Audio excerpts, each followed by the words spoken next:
If you're feeling demoralized about everything that you're seeing right now in the world, you need to watch this video. I'm not exaggerating. I'm not being dramatic. This is the most important video that you're going to watch today. It is an absolute masterpiece by Ben Shapiro. It's no surprise. He is unbelievably eloquent, unbelievably capable. Not only is he calling out the likes that are currently destroying everything that we've worked so hard to build over the last 20 years, specifically Tucker Carlson, which is a beautiful, beautiful thing to see. He decimates him. It's 20 minutes. It's a 60-minute speech to begin with, but we've cut it down to 20 minutes. I really, really recommend you watch it. And if you don't want to watch the entire thing, watch the first 5 minutes and then jump to the last 5 minutes, because what Ben does is so clearly expose what the real issue is with Tucker, because it's not actually anything to do just with him, what it means about our movement, but more importantly, how to do something about it, what the next steps are. And as somebody who's been on here and fighting and asking myself, why are we doing this? What is going on? Can we even fight it? This speech has given me so much hope. I beg of you, please watch it. It will make you realize that there is something here worth fighting for. It will remind you of what we know to be true despite the lies that we have been fed for so long, and it will provide you a lot of concrete evidence as to why these people really are crazy and really are not part of our movement. This is the reminder that everybody needed. There's a reason this speech is going unbelievably viral. Let's watch it. Make sure to like, comment, and subscribe. We really appreciate you being here. Let's go. Well, thank you so much for having me. It's a pleasure to see all of you. And of course, it's an honor to be here at the Heritage Foundation. My relationship with Heritage Foundation goes back nearly a quarter century, really. When I was 17 years old, I began writing a syndicated column on politics, and townhall.com, which was then associated with the Heritage Foundation, was the very first outlet to actually pick up my column. And I've spent decades, like most conservatives have, using Heritage's fantastic research resources and learning from their extraordinary roster of scholars. Heritage Foundation has always been perhaps America's leading institution in helping to define and shape the contours of conservatism. And so today, I want to begin by acknowledging the elephant in the room. The conservative movement is in flux. It's in flux because of the systemic failure by conservative leaders to do what any good leaders must do: define and maintain the foundations of that movement. This is our job.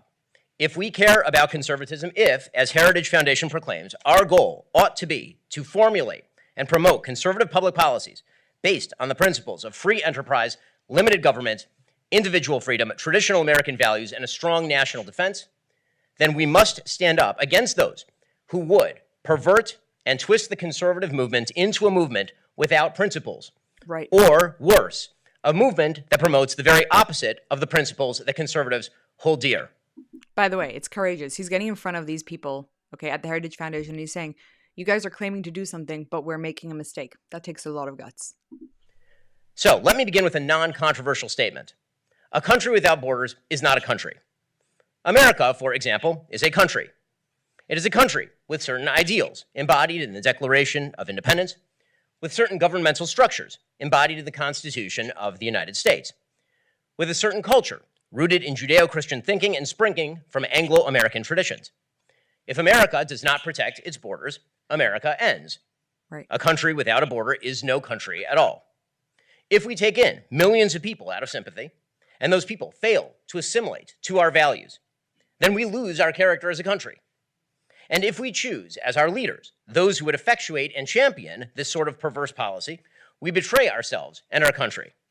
You know, it's so interesting because there's so much debate on if immigration is bad or good or whatever it is. But it's so simple that, like, a country without borders isn't even a country. It's like the most basic thing. If you want a country to be somewhere, you have to define where it is, and you have to protect those borders to separate it from other countries. Like, it's so easy to listen to it on that terms, and yet somehow we've been pulled into this conversation of if it's good or if it's bad. No, obviously it's good. Now, let's discuss the conservative movement. The conservative movement also requires a border. A conservative movement without a border is no conservative movement. Wow. We are a welcoming movement, but those who seek to undermine the character of conservatism must never be granted legitimacy as voices of our movement. Conservatism requires ideological border control. Wow. American conservatism is a term with a definition. We use terms because they have meaning. Definitions, by nature, delimit, they distinguish. And the term American conservatism has a meaning. That meaning is embodied in the Heritage Foundation's mission statement. Let me read it again, more slowly. Quote, the principles of free enterprise, limited government, individual freedom, traditional American values, and a strong national defense. Those who oppose those principles definitionally oppose American conservatism. That is just definitional. Such people are not ideological allies. They are not part of the rich debate that is constantly ongoing between various strands of conservatism. They are opponents, and they ought to be treated that way. Which brings us to Tucker Carlson, who has become, by any honest assessment, an opponent of conservatism, an outsider masquerading as an insider, and destroying the character of the conservative movement in the process. Yep. He's going right for the jugular there, going right for the jugular. If you want to have a mission and if you want to have a movement, you need to know what that movement stands for. And despite the fact that maybe you have somebody who used to align with that mission, as they move away from that, if you know exactly what the statement is, what the borders and the definition of this movement are, then when they move away, that should be clear and obvious and not so controversial. Let me begin with free enterprise. Free enterprise is rooted in the idea of private property, and private property is rooted in the idea of man as a creative agent made in the image of God. John Locke, one of the great influences on the American founding, explained, quote, every man has a property in his own person. This nobody has any right to but himself. Right. The labor of his body and the work of his hands, we may say, are properly his. Whatsoever he then removes out of the state that nature hath provided, and left it in, he hath mixed his labor with, and joined to it something that is his own, and thereby makes it his property. From private property springs the system of the free market. Free markets are rooted in the simple recognition that if I own my property, I ought to be able to trade it, dispense with it, or invest it, as I see fit, so long as those decisions do not infringe upon the equal rights of others to do the same.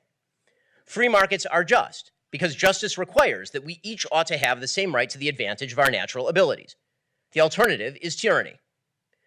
Tucker Carlson has unending critiques of the free market. Mirroring Marxist thinkers of the past 2 centuries, Carlson argues that the free market is inherently dehumanizing. Appearing on my show in 2019, Carlson said, quote, I'm not a socialist, but I'm totally fine with the comparison to Elizabeth Warren or Bernie Sanders on this one specific point. Is the goal of our economy to serve the people who live here, or are the people who live here merely units of production in a global economy? If you believe the former, then you're on my side. This, of course, is a false choice and a classic straw man. People are both economic actors and also citizens of countries. But to posit the two in opposition is inherently to stack the deck against capitalism. There is no limiting principle at all to the idea that the economy is directed to, quote, serve the people who live here. Centralized control is rooted in precisely this idea. The economy is designed to protect the rights of individuals, and speaking collectively about the economy in this fashion is a quick road to collectivism, which presumably is why Tucker has called for banning self-driving trucks and high credit card interest rates and mergers that include layoffs, why he has called venture capitalists vulture capitalists and maligned Bill Ackman as a useless person motivated by amoral greed, why he has suggested that any venture capital firm that buys a failing firm and sells off its assets and shuts it down should actually be made illegal. It is why, presumably, he has praised left-wing figures ranging from Elizabeth Warren to Alexandra Ocasio-Cortez to Zoran Mamdani. It is why Tucker Carlson says, quote, the main threat to your ability to live your life as you choose does not come from the government anymore, but it comes from the private sector. By the way, this is genius. Instead of Ben going after Tucker's just personality and like the things that he's saying, he's going statement by statement, what a conservative believes, what we believe, and then what Tucker Carlson actually believes, destroying him and actually just providing the evidence of the fact that this is not somebody who stands for what the right-wing movement is. And he's pretending to, but it's about time that we denounce that because it's just not. We don't have to hate him. I mean, I hate him, but we don't have to hate him. We just can say this is no longer somebody who is aligned with our values. And one of the most important values of our movement is the free speech movement, is the free economy movement. This is patent nonsense. Perhaps Carlson frequently finds himself having to say that he isn't a socialist because often he sounds so much like one. Yup. Of course, Carlson is certainly a capitalist in the most obvious way. He's happy to sell nicotine. Limited government. Limited government is rooted in the idea of individual rights and liberty. Limited government is the flip side of individual freedom, and unlimited government means that no individual freedom can exist. The Constitution, the single greatest governmental document ever framed by human beings, is the embodiment of this idea, of course. To Tucker Carlson, unfortunately, the Constitution is a mere ruse, a sham. Instead, Tucker Carlson promotes a conspiracy theory by which the American people have lost total control of their lives and thus have no real ability to shape policy. Now, this criticism by Carlson is rooted in a fundamental truth. The regulatory state, never envisioned by the founders, has overrun all boundaries, and it has run out of control. The executive branch has become the repository of nearly all policymaking, in a way the founders certainly never intended.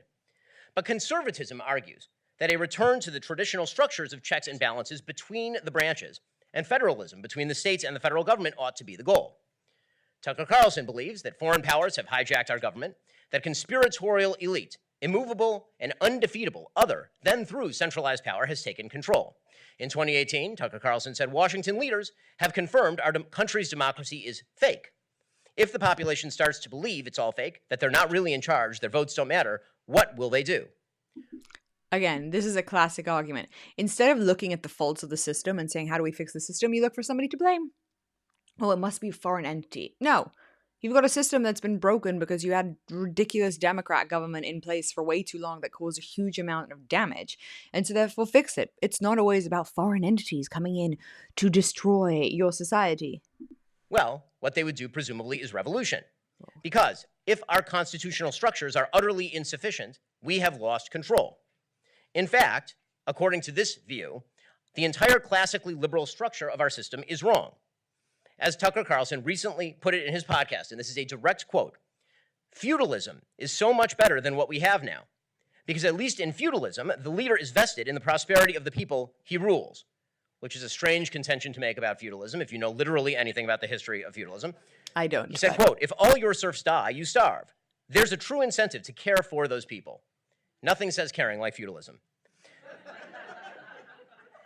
The founders would have hated nothing more than— Wait, now I need to Google what feudalism means. What does feudalism mean? Does anyone know? Feudalism. Feudalism, a viewpoint centered on the concept of futility, suggesting life actions or existence are ultimately meaningless, useless, or without lasting effect. So basically, feudalism means that life has no meaning. That's so retarded. What a stupid statement to make. Such sentiments.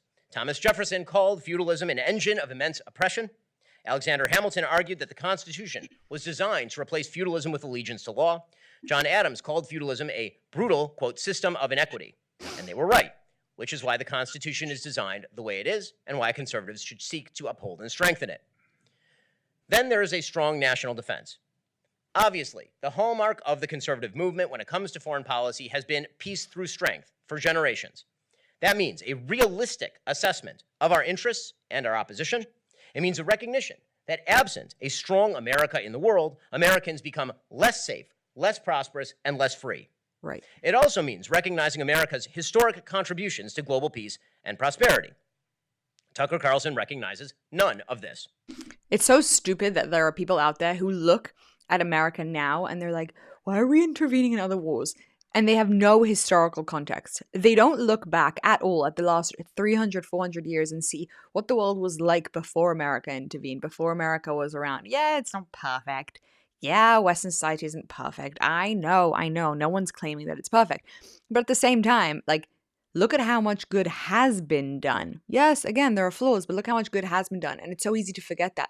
Like 500 years ago, people were just murdered in the street, but not like in small acts of terrorism, like dying of starvation, of plagues, of mass conquering. Like billions of people were killed over the years. It's just so ironic that people can't think past the last few months in their own brains. Russia, for example, is a geopolitical enemy of the United States. To pretend otherwise is idiocy. Alexander Dugin, often called Vladimir Putin's brain, who calls Russia the geographical axis of history and argues that Russia must not be a regional power, but an imperial one, has been a guest on Tucker's program. Dugin says that Russian expansion is not a question of living space, but the establishment of a special Russian type of worldview, which is accentuated eschatologically and claims to be the last word in earthly history. America, in the view of Alexander Dugin, is the existential enemy of Russia's vision. This means, quote, the rejection of U.S. strategic control and the rejection of the supremacy of economic market liberal values.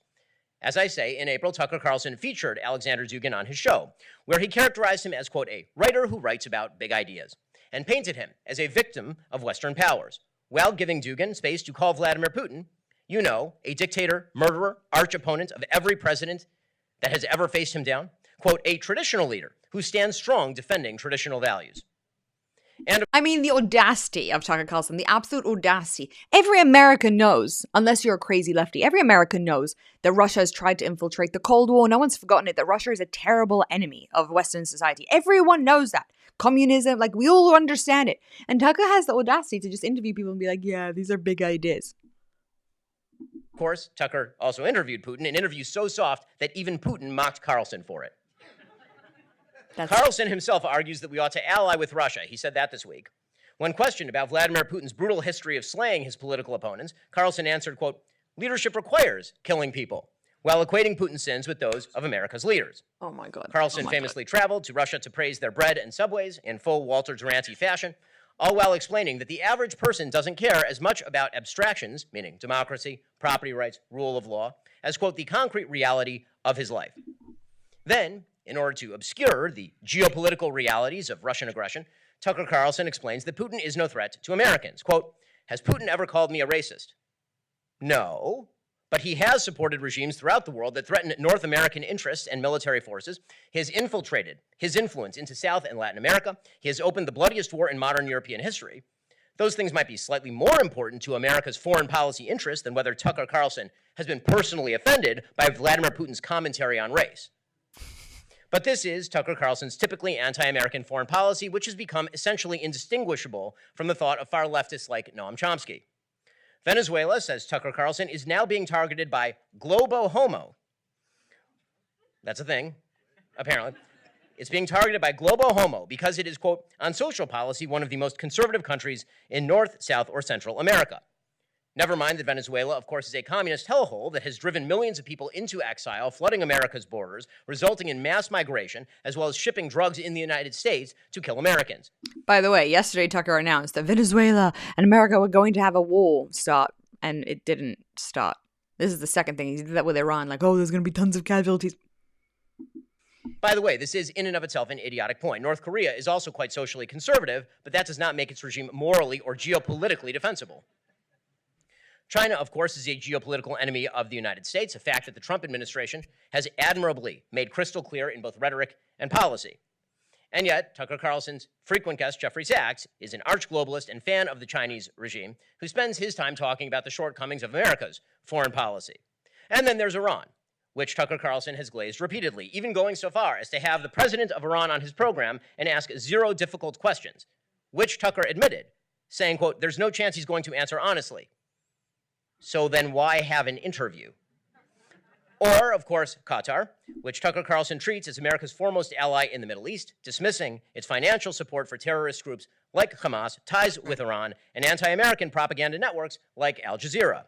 Carlson just announced recently that he's buying a house in Qatar. He said this was to show that he is an American.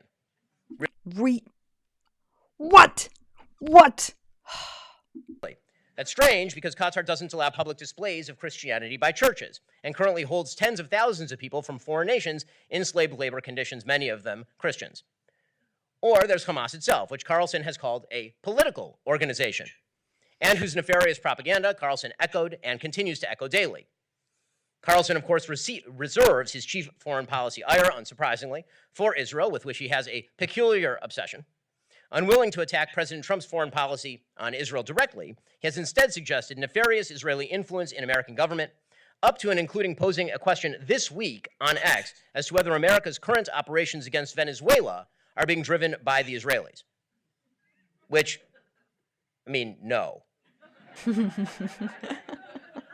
He's quite funny. Carlson says that the people he doesn't get enough respect for being hilarious. He's got a great sense of humor. He, quote, dislikes more than anybody in the world are Christian Zionists, whom he says engage in heresy and also have a brain virus. All of this presumably based on his thorough understanding of the Bible, which he admits he first read from start to finish in 2023, 2 whole years ago. And as for America's historic role in the world, particularly since World War II, Tucker has little but scorn. Presumably, this is why he has spent the last several years touring the world condemning America and Britain for fighting the Nazis in World War II, insisting that the West won a Pyrrhic victory in that war and that Winston Churchill was essentially a failed leader.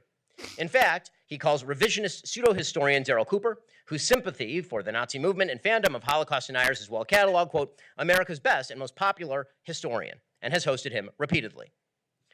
And this brings us finally to traditional American values.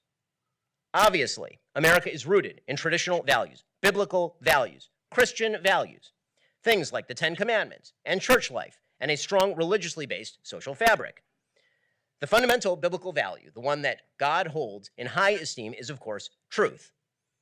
Now, of course, Tucker Carlson agrees with traditional conservatives. He and I agree on issues like same-sex marriage or the evils of radical gender ideology, even though he has downplayed the Trump administration's victories on matters like radical gender ideology as essentially of very little consequence. But on a fundamental level, traditional American values, the biblical worldview, require truth as a priority. Truth is not Tucker Carlson's priority. He likes speculation. Amen. He likes conspiratorial question asking. Amen. But evidence and truth are not of particular value to Tucker Carlson. Amen. And so Tucker Carlson has trafficked in nearly every conspiracy theory under the sun. He has accused the Trump administration of covering up a Mossad-run child sex trafficking ring run by Jeffrey Epstein, without, of course, actually mentioning Donald Trump's name, because Tucker is a coward when it comes to President Trump. He has suggested government involvement in 9/11 only a few years after correctly dismissing that theory. He has cast conspiracist and ambulatory psychotic Alex Jones as a prophet. Not, says Tucker Carlson, a conspiracy nut, a prophet. Are you guys listening to the amount of insane things this man has said? Like, he is so dangerous. So dangerous. Alex Jones, it should be noted, is the man who claimed that Sandy Hook was staged, 9/11 was a government-initiated operation, and that more than one of sex rings. In fact, Tucker Carlson has repeatedly hosted conspiracists on nearly every topic under the sun, uncritically nodding at their most bizarre assertions. And unfortunately, it gets worse, because Tucker has also hosted pornographer and accused human trafficker and rapist Andrew Tate on his program to help him dismiss his crimes and to promote his horrific and anti-conservative takes on relations between men and women as self-improvement. And, of course, Tucker Carlson has hosted and glowingly treated America's foremost Hitler apologist, Nick Fuentes. None of it comports with traditional American values. Yep. Now, I'm not going to speculate on why Tucker's doing what Tucker has been doing over the course of the last couple of years. I don't know his motives, and frankly, I don't care, because motives are of no consequence. What matters is that he has a gigantic audience, and people listen to him, and he is lying to those people. And he is mostly lying when he says that he is doing all of this in the name of a conservatism that does not resemble actual conservatism in any way, shape, or form. Tucker is a highly talented broadcaster, of course, and that means that many people, millions of people presumably, are being led down a primrose path to frustration, to demoralization, and to enervation. Because here's the thing. If you reject free enterprise, you reject individual initiative. If you reject limited government, you reject individual rights. If you reject a strong national defense, you open the door to America's enemies. And if you reject traditional values, you reject both truth and decency. Wow. Wow. Wow, someone frame that. Tucker Carlson has rejected the central premises upon which conservatism, and therefore America, stand. But the real question isn't about Tucker Carlson.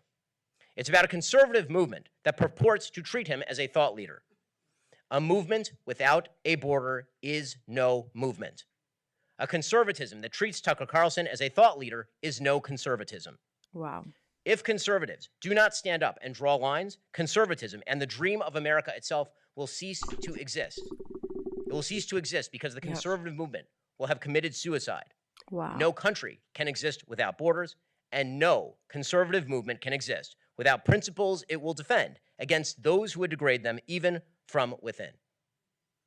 Heritage Foundation has always been the institution defining the contours of conservatism. If Heritage Foundation wishes to retain its status as a leading thought institution in the conservative movement, it must act as ideological border control. It must continue to draw the contours of legitimate, real conservatism This is what the institution exists to do. Again, ideological border control is not censorship. It is recognition of reality. And conservatism has, Right. above all, one priority, one fundamental idea: truth. Not friendship, not emotive declarations about hidden nefarious forces, not conspiratorial theories backed by little evidence linked with spit and bubblegum. Truth. And here is the simple truth. Conservatism means something. And if we refuse to stand for it and fight for it and defend it, it will disappear. And with it, so will the last best hope of mankind. The alternative is... Wow. Truth, not friendship. Truth, not all of these lies that are being peddled. And needing to be uncomfortable sometimes is something that the conservative movement forgot that it was always doing. The conservative movement has often been uncomfortable and hated, and yet still kind of drew the lines of what they think. He has provided here such evidence, and he has laid out such a clear story of why you cannot allow for Tucker Carlson to still be a representative. But what he's saying here is much deeper than just going after Tucker. What he's saying here is we, as a movement, again, not that I'm specifically conservative, but that the right-wing movement needs to understand what it stands for, remember it, and not back down, even if it's uncomfortable. Conspiracism that demoralizes. A conspiracism that argues that our ideals embedded in the Declaration of Independence are insufficient, that our systems embedded in the Constitution frustrate human purpose. By the way, I love the fact that he's bringing up demoralization, because I don't think people realize how essential this is to a movement. It's very easy to go out there and demoralize. Oh, doomsday, the world's falling apart, everything's terrible. But at the end of the day, giving people a feeling of morality is what's going to keep something going. Not morality, feeling that there's a reason and they can keep going and there's hope is so important. And when you have a movement that's just focused on all the bad, it just erodes. That's what we see with the lefties. And the right-wing movement was focused on hope and future and family and kids and financial stability, etc. And when you have somebody who's trying to erode that from within, that is unbelievably dangerous. Unbelievably so. Equal rights before the law. That's a sham, and that free markets are a ruse. The reality is precisely the opposite, of course. Conspiracism destroys the American spirit. When Ronald Reagan left office in 1989, he issued a warning. He said, we've got to do a better job of getting across that America is freedom. Freedom of speech, freedom of religion, freedom of enterprise. And freedom is special and rare. It's fragile. It needs protection. That warning remains prescient. If we lose our American spirit, we lose America. And the great lie, the lie that all of our systems have failed, that the Constitution has failed us, the principles of the Declaration have failed us, that free markets are failing us, that strong national defense is merely a form of payoff, that somehow the Constitution and limited government are a complete chimera. If we lose all of that, if instead we move toward conspiracism, we lose the American spirit. We must fight the great lie. That is the great lie, that we are not in control of our own lives and that nefarious forces beyond our control have twisted all of the institutions that America is built upon and the ideas America was built upon into something perverse. In the book of Genesis, God tells the story of Cain and Abel. Cain brings a sacrifice to God, so does Abel. God accepts Abel's sacrifice, but not Cain's. We never really find out why. The Bible doesn't say why one sacrifice is superior to another. And Cain is angry. In fact, it was Cain's idea to bring sacrifices in the first place in the book of Genesis. Cain says, why would God participate in this cosmic injustice? Why didn't God choose his sacrifice? And God's answer is simple. He doesn't explain why he did what he did. Instead, he says, why are you angry? And why has your face fallen? Surely, if you do right, there is uplift. But if you do not do right, sin crouches at the door. Its urge is toward you, but you can master it. We can still master our envy and our sin because it's that stuff that leads to the conspiratorial worldview that undermines Americanism and conservatism. We can still build. We are the luckiest human beings in the history of the world to be born into this magnificent country, built on the principles that conservatives seek to preserve. That message shouldn't be discouraging. It should be uplifting. It was the promise of America from the very start. It's the promise of America today. It's the promise of conservatism and the promise made by the Heritage Foundation. And that promise only exists if conservatives do our job to draw lines, to create borders, to protect our principles, to defend those principles, to conserve. Thanks so much. Holy moly, guys. I hope you're feeling better. I hope you're feeling better because Ben just did what Ben does best: define a problem, prove the evidence, but then make you feel like there's actually something that can be done about it. And I feel a million times better because that's exactly it. We don't have to be fighting and screaming and shouting from the rooftops. We need to define our lines, we need to not budge, and we need to remember that there is so much hope. That this is one of the most amazing times to be alive, even if it's scary. And we either buy into that fear, buy into this kind of lie that we've been told that everything's falling apart, or we tap into the goodness. We tap into our ability to fight back. We tap into the ability to see what's really going on, to be able to do something about it, to see our families, our homes, the things that we've created, and to realize how much prosperity we have, and to realize we have something worth fighting for, which at the end of the day is the most important thing of all. Thank you for your attention to this matter. This is The Pushback.